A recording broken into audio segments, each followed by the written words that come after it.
আমরা সকলেই আলুর চপ, সবজির চপ বা মাংসের চপ এই সমস্ত কিছুর সাথেই পরিচিত, কিন্তু কাঁঠাল দানার চপের সাথে পরিচিত অতটাও নই।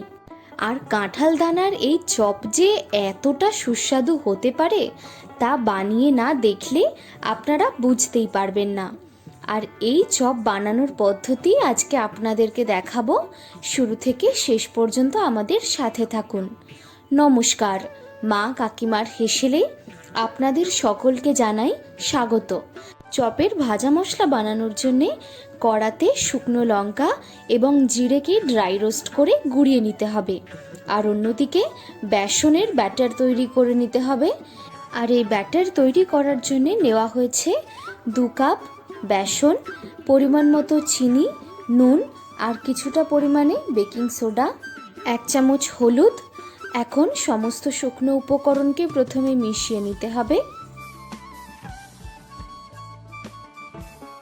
আর শুকনো উপকরণ মিশিয়ে নেওয়া হয়ে গেলে অল্প অল্প পরিমাণ জল দিয়ে বেসনের একটা থিক ব্যাটার তৈরি করে নিতে হবে।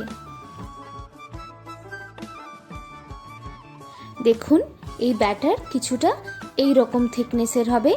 আর এখন এই ব্যাটারকে কিছুটা সময়ের জন্য রেস্টে রেখে দিতে হবে। আর যেই সময় এই বেসনের ব্যাটার রেস্টে থাকে ততক্ষণ চলুন কাঁঠাল দানাকে সেদ্ধ করে নেওয়া যাক। এই কাঁঠাল দানাকে প্রথমে সেদ্ধ করে নিতে হবে। আর তারপর কাঁঠাল দানার ওপরের যে সাদা খোসা থাকে সেটিকে আগে ছাড়িয়ে নিতে হবে। আর তারপর এই গায়ে লেগে থাকা লাল অংশটা না ছাড়ালেও চলে, আবার আপনারা পারলে ছাড়িয়েও নিতে পারেন। এই রকমভাবে সেদ্ধ করে নেওয়ার জন্যে কাঁঠাল দানার যে খোসা তা খুব তাড়াতাড়ি ছাড়িয়ে নেওয়া হয়ে যায়। দেখুন, আমাদের এখানে সমস্ত সাদা খোসা ছাড়িয়ে নেওয়া হয়ে গেছে। এখন কাঁঠাল দানার চপের জন্যে পুর বানিয়ে নেওয়ার পালা। তাই কড়াতে দেওয়া হয়েছে সর্ষের তেল, আর এতে দেওয়া হলো আদা। এই আদাকে কিছুটা ভেজে নিয়ে আদার কাঁচা গন্ধ চলে গেলে এতে দিয়ে দিতে হবে যে কাঁঠাল দানা সেদ্ধ করে নেওয়া হয়েছিল তাকে মিক্সিতে বেটে নেওয়া হয়েছে। এই বেটে নেওয়া কাঁঠাল দানাই দিয়ে দেওয়া হচ্ছে এখন কড়ার মধ্যে। আমরা সকলেই জানি কাঁঠাল দানা একটু হরহরে হয়, তবে এই রকমভাবে যদি পুর বানিয়ে নেওয়া যায় তখন কিন্তু কাঁঠাল দানা আর একেবারেই হরহরে থাকে না। আর চপ বানানোর পর তো এটিকে কাঁঠাল দানা মনেও হয় না, কিছুটা বাদামের চপ মনে হয়। এখনই বেটে নেওয়া কাঁঠাল দানাকে ভালো করে ভেজে নিতে হবে। আর তারপর এতে দিয়ে দিতে হবে 1 চামচ পরিমাণ হলুদ গুঁড়ো, 1 চামচ লঙ্কা গুঁড়ো আর পরিমাণ মতো নুন। এখন এই সমস্ত উপকরণকে ভালো করে মিশিয়ে নিতে হবে। আর এই মশলাকে ভালো করে কষিয়ে নিতে হবে। আর সমস্ত কিছু ভালোভাবে ভেজে নেওয়া হয়ে গেলে আগের থেকে বানিয়ে রাখা ভাজা মশলা দিয়ে আরও অল্প একটু নাড়িয়ে চাড়িয়ে নিলেই রেডি হয়ে যাবে কাঁঠাল দানার চপের পুর। আর এই পুর ঠান্ডা হয়ে গেলে একে কিছুটা পরিমাণ হাতের তালুতে নিয়ে এই রকমভাবে গোল গোল করে আর একটু চ্যাপ্টা করে চপের আকার দিয়ে দিতে হবে। আর একই রকমভাবে বাকি পুরগুলোরও চপ বানিয়ে নিতে হবে। আর একে রেখে দিতে হবে এমন একটা পাত্রে যার তলায় কিছুটা পরিমাণ বেসন ছড়ানো থাকে, যাতে এটি পাত্রের সাথে একেবারে লেগে না যায়। দেখুন, আমাদের এখানে সমস্ত পুরকে চপের আকার দেওয়া হয়ে গেছে। এখন এটিকে ভেজে নিতে হবে। তার জন্যে বানিয়ে রাখা বেসনের ব্যাটারে একটা একটা করে এই কাঁঠাল দানার চপকে ডুবিয়ে নিতে হবে আর ছেড়ে দিতে হবে গরম সর্ষের তেলে।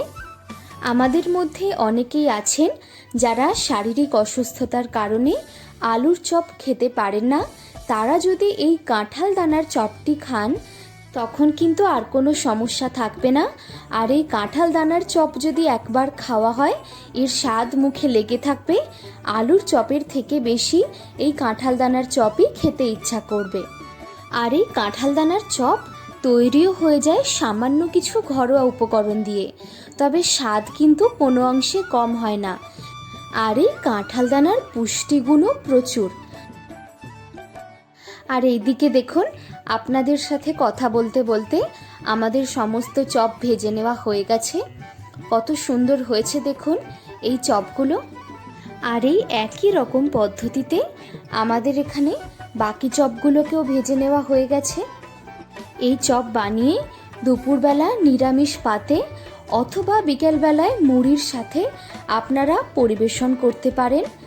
তাহলে আর দেরি কেন, এখন এই কাঁঠালের মরশুমে কাঁঠালগুলো খান আর এই কাঁঠালের দানা অল্প অল্প করে বাঁচিয়ে রেখে এর চপ বানিয়ে ফেলুন। আর আপনাদের কেমন লাগলো আমাদেরকে জানাতে ভুলবেন না। এই রকমই নিত্য নতুন রেসিপির জন্যে আমাদের চ্যানেলটিকে সাবস্ক্রাইব করুন। আর এই ভিডিওটি ভালো লেগে থাকলে লাইক, কমেন্ট, শেয়ার করুন।